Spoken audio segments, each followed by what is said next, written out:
Hello दोस्तों, नमस्कार।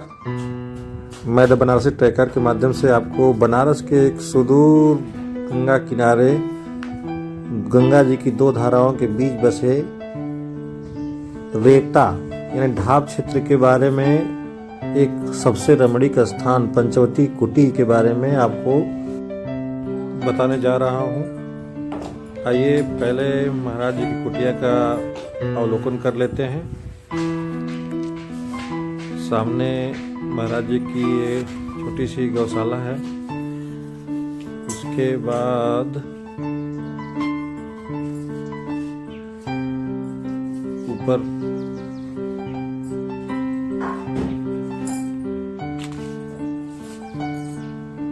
सामने जो है महाराज कुटिया में जाने का रास्ता है।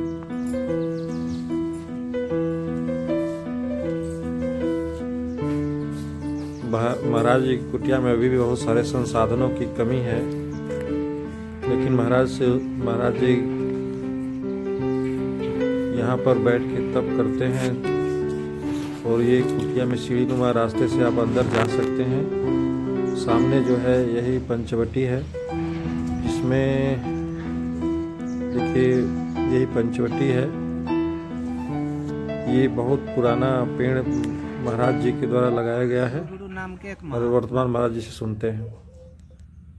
आपने अपना श्री महाराज जी के श्रीमुख से सुने हैं कहानी, तो सुनाई पर हमको हम सुने थे जी। बचपन में उनको जो है कुष्ठ व्याधि हुआ था, ये हाथ अंगुली से गल गया था जी।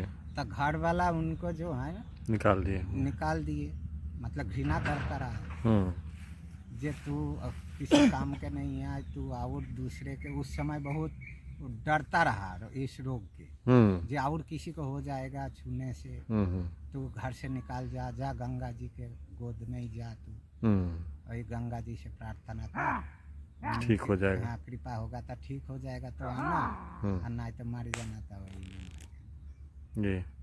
तो उन्होंने मतलब आए गंगा जी के तट में, पिता माता, बालक की अवस्था था उस समय, 13-14 साल उम्र था बताते जी। हाँ, तो बालक की अवस्था थे, रोते रोते आए थे गंगा जी के किनारे में। अब खान पीन भी कौन देगा, तो उन्होंने बस वो गंगा माँ गंगा माँ गंगा माँ करके मतलब हमेशा रटते रहे, बिना खाए पिए। ऐसा बताते हैं 4-5 दिन तक बिना खाए पिए रह गए। तो अचानक आकाशवाणी हुआ जे रे बत्स, तू जो है 5 पंचवटी रोपण कर, और 5 पंचवटी रोपण कर, और तू अंतिम जो रोपण करेगा वही में भजन करना, तो तेरे ये अंगुली और पाँव, हाथ पाँव यथावत हो जाएगा, अब तो के ईश्वर दर्शन होगा, परमात्मा का दर्शन होगा। तो बस ये जब आकाशवाणी सुने तब फिर गंगा जी के जल पीकर तो उन्होंने सोचे जे अब पंचवटी रोपण करना है, तो कहाँ पेड़ पौधा उन्होंने जुगाड़ करने लगे। बड़, पीपर, पाकर, आम, जामुन, ये इन्होंने यही लगाए थे। तो एक पंचवटी आपको चिरई गांव है, वहाँ लगाए। एक पंचवटी रामनगर है, एक पंचवटी यहाँ है गंगा जी के उस पार नई बस्ती में, और एक पंचवटी चंदौली के रास्ता में इधर कहीं है।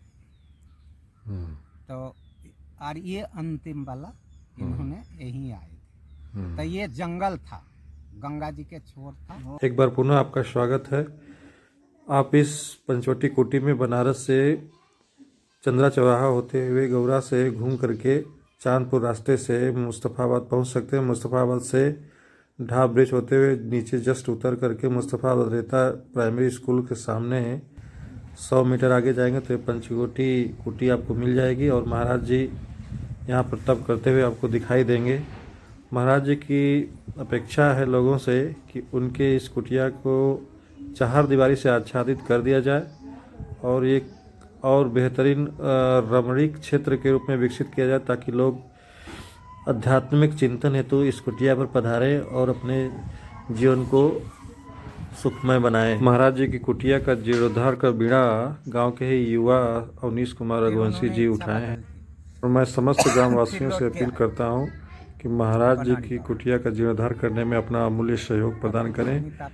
आपका जीवन सुखमय हो। धन्यवाद। धीरे धीरे गांव वाला के जो है माता के महिमा में जो दूध वाली गाय, दूध वाली भैंस भटक जाए और भटक कर आश्रम के पास आकर बैठे शांति से, तब खोजने आवे तो यही मिले, तो देखे जो एक महात्मा तप कर रहे हैं। तो इसी तरह जनता सब जान गए, धीरे धीरे व्यवस्था होने लगे और फिर रहने लगे। बनवारी बाबा सिद्ध पुरुष थे, उनके तो क्या का महिमा है। और फिर हम यहाँ आए सन 84 तब से हम भी है। बीच में फिर हमने गए थे पैदल यात्रा में,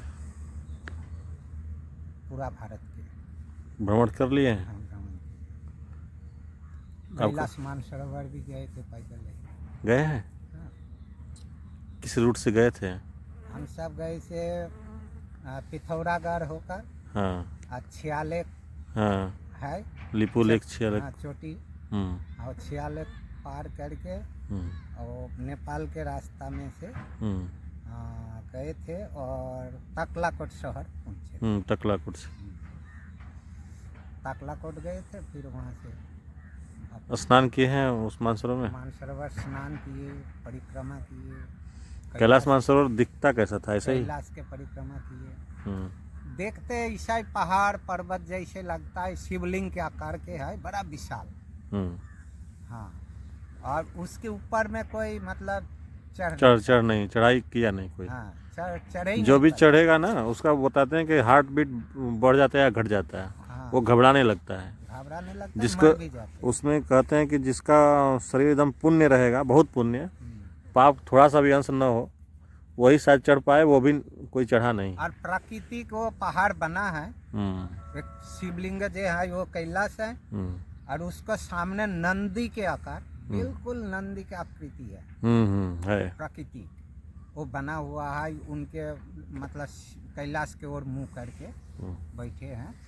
तो हम सब गए थे, अब आप के भी परिक्रमा किए, और थोड़ा हम सब ऊपर में जाने के इच्छा किया था, तो ऊपर में गए भी थे, मतलब जहाँ वो कैलाश शुरू होता है, बस वही तक जा ही पाता है, ऊपर कोई नहीं जा पाता। बहुत ऐसे है ना, कड़ा है। तब वहाँ हम सब गए, तब वहाँ कुश बहुत था, कुशा घास, और उसके बीच बीच में सुंदर फूल, लाल रंग के, सफेद रंग के, एकदम सुगंधित उधर होता वातावरण है। हम सोचे उधर कुछ नहीं होगा, नहीं, सुंदर एकदम वातावरण। और उसी के अंदर से मंदाकिनी जो नदी गंगा है, वो मंद मंद वहाँ बह रहा है, वहाँ कोनो गर्जन नहीं है, मंद मंद बह रहा है। बहुत सुंदर हम सब के लगा। फिर वहाँ हम सब कुछ देर तक ध्यान किया, भगवान के दर्शन किया, फिर आए हम सब। और जैसे अब आप संन्यास से पहले जैसे कहाँ से थे आप? वो बंगाल। पश्चिम बंगाल में। पश्चिम बंगाल, पूर्वी बंगाल नहीं ना? नहीं, पश्चिम बंगाल। बंगाल सब पहले तो एक ही न था, एक ही बंगाल था, इधर का बंगाल उधर का बंगाल। हाँ, वही एक ही तो था, लेकिन वो जब डिवाइड हुआ तब पूर्वी बंगाल और पश्चिम, पूर्वी बंगाल पाकिस्तान हो गया। यही बात रहा। चलिए।